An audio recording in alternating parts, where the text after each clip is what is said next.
If you blindfold me and put on these shoes, one on each foot like this, it might actually be difficult for me to tell which is which based solely on their underfoot feel. Both shoes feel soft and bouncy. Their stack height is just about the same. The underfoot feel is close and they both feel light on the feet. Because these two shoes feel so similar, that is why I want to compare them. So I'm here today to determine between these two shoes which is a better option. When I want to compare shoes, I like to run in them one after the other. That way I have a direct comparison, like a contrast. Every similarity and difference is more thrown out than when you are trying to compare shoes from memory. I'll be taking turns around this area. I'll be doing 2 turns each. That is 3 kilometers per shoe. First in the Novablast, then the QiaodanTG 1.0. The plan today is to do about 12-kilometer runs, and at the end I'll let you guys know how it goes, which is better between these two. Which of these shoes will I be lacing up more than the other one? I've had quite a few runs in both shoes. A couple of days ago I did a half marathon run in the QiaodanTG 1.0. I've had the Novablast for longer. I've done quite a few runs in the Novablast. Before today it was at 106 kilometers. The longest run I've done in my Novablast is the 19-kilometer run. All the talking will be done after the run, so let's get right into it. So I'm on with the Novablast.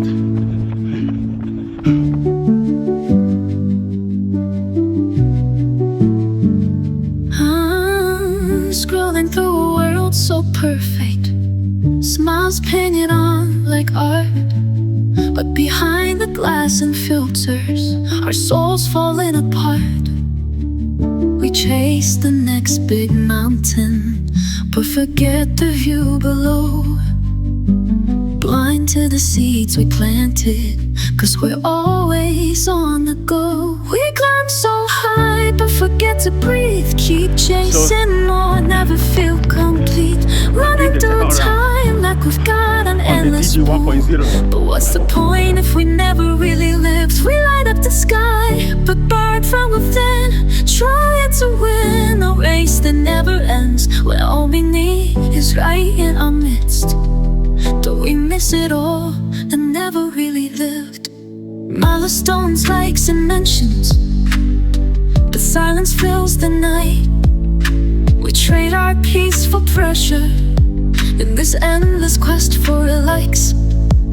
What happened to the laughter, the quiet joy of now?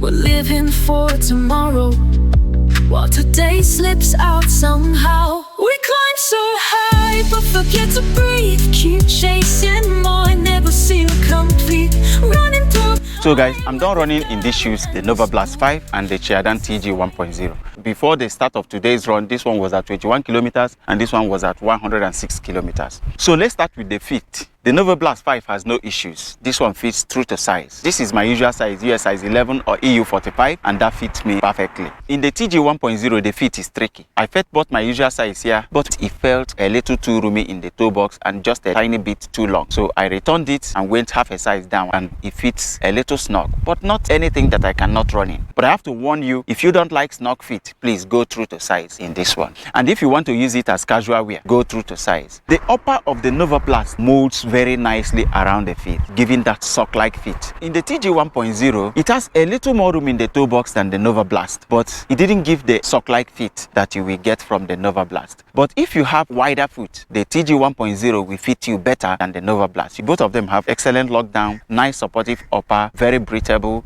The underfoot feel for both shoes is excellent, soft and feels very springy. On dry pavement, the grip from both shoes was excellent, no issues at all. I run in a very dry environment, so I didn't try them on wet areas. In terms of stability, well, both are neutral runners and they have very soft midsole, so their stability isn't that great. The arch support is slightly better in the Novablast. However, the overall stability was minimally better in the TG 1.0.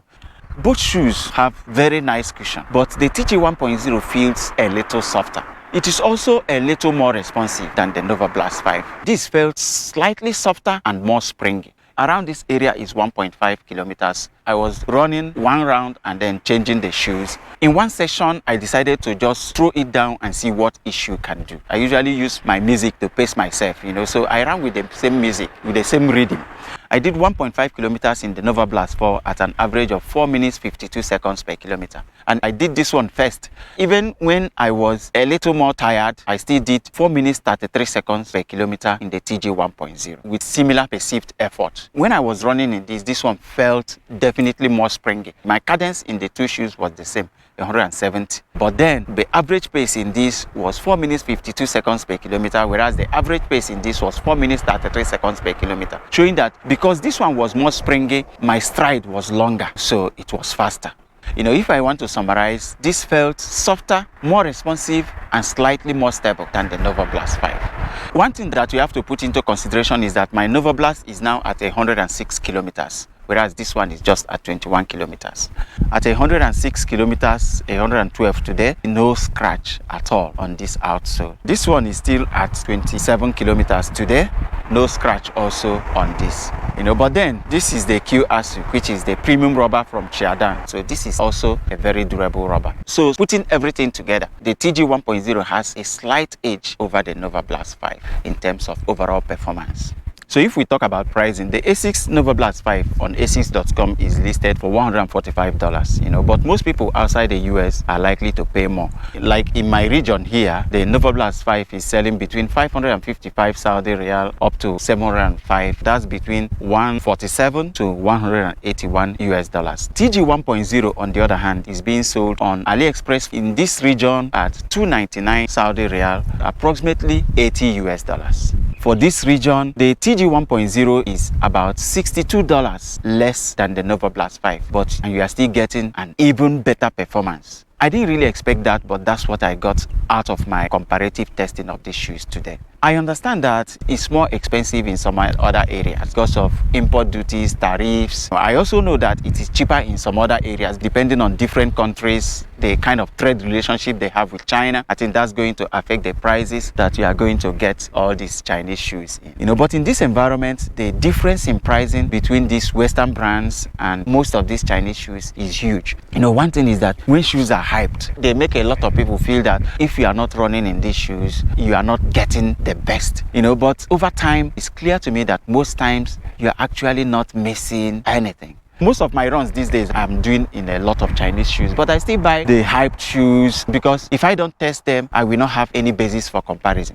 And what inspires me to make this review is that when I run in a shoe, if it reminds me of another shoe from a more popular brand, then I try to bring out the two shoes, single them out, and make a comparative review between these two shoes. That's what inspired my review between the Evo SL and Red Hair 8 Pro, my review of the Linghan Max and the Vomero 18, and now the TG 1.0 and Novablast 5. Just watch out on the channel. If you are not yet subscribed here, make sure to subscribe and click the notification bell so you don't miss anything, because my channel jingle remains "Get the best for less."